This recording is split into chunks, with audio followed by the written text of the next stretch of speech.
140 करोड़ देशवासियों के पास है, विश्व के सबसे युवा आबादी वाले देश के पास है।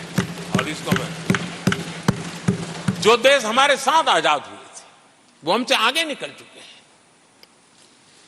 बहुत तेजी से आगे निकल चुके हैं। हम नहीं पहुंच पाए, हमें इस स्थिति को बदलना है और इस संकल्प को लेकर के हमें जिन देशों ने 80 के दशक में रिफॉर्म्स किए, वे आज बहुत तेजी से एक विकसित देश के रूप में खड़े हो गए हैं। हमें रिफॉर्म्स को बुरा मानने की जरूरत नहीं है, रिफॉर्म से कतराने की जरूरत नहीं है, और रिफॉर्म करते हैं तो खुद की सत्ता चली जाएगी ऐसे भयभीत रहने की जरूरत नहीं है। सत्ता को हथियार रखने की कोई आवश्यकता नहीं है। जितनी भागीदारी बढ़ेगी, जितने निर्णय की शक्ति सामान्य मानवी के हाथ जाएगी, मैं समझता हूं हम भी, भले हम शायद लेट हुए हो, लेकिन हम उस आकांक्षाओं को पूर्ण करने में उस गति को प्राप्त कर सकते हैं और हम अपने संकल्पों की सिद्धि कर सकते हैं। आदरणीय सभापति जी, विकसित भारत का मिशन ये किसी व्यक्ति का मिशन नहीं है, 140 करोड़ देशवासियों का है, किसी एक सरकार का मिशन नहीं है, देश की सभी सरकारी इकाइयों का मिशन है।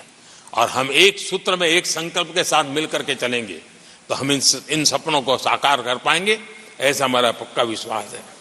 आदरणीय सभापति जी, मैं विश्व मंच पर जाता हूं, विश्व के अनेक लोगों से मिलता रहता हूं और मैं आज अनुभव कर रहा हूं कि पूरा विश्व निवेश के लिए तैयार है और भारत उनकी पहली पसंद है। हमारे राज्यों में ही निवेश आने वाला है, उसका पहला द्वार तो राज्य ही होता है। अगर राज्य जितना ज्यादा इस अवसर को जुटाएंगे, मैं इसको मानता हूं उस राज्य का भी विकास होगा। आदरणीय सभापति जी, जिन जिन बातों को हमारे माननीय सदस्यों ने उठाया था, उन सबको संकलित रूप में जानकारी देने का मैंने प्रयास किया है।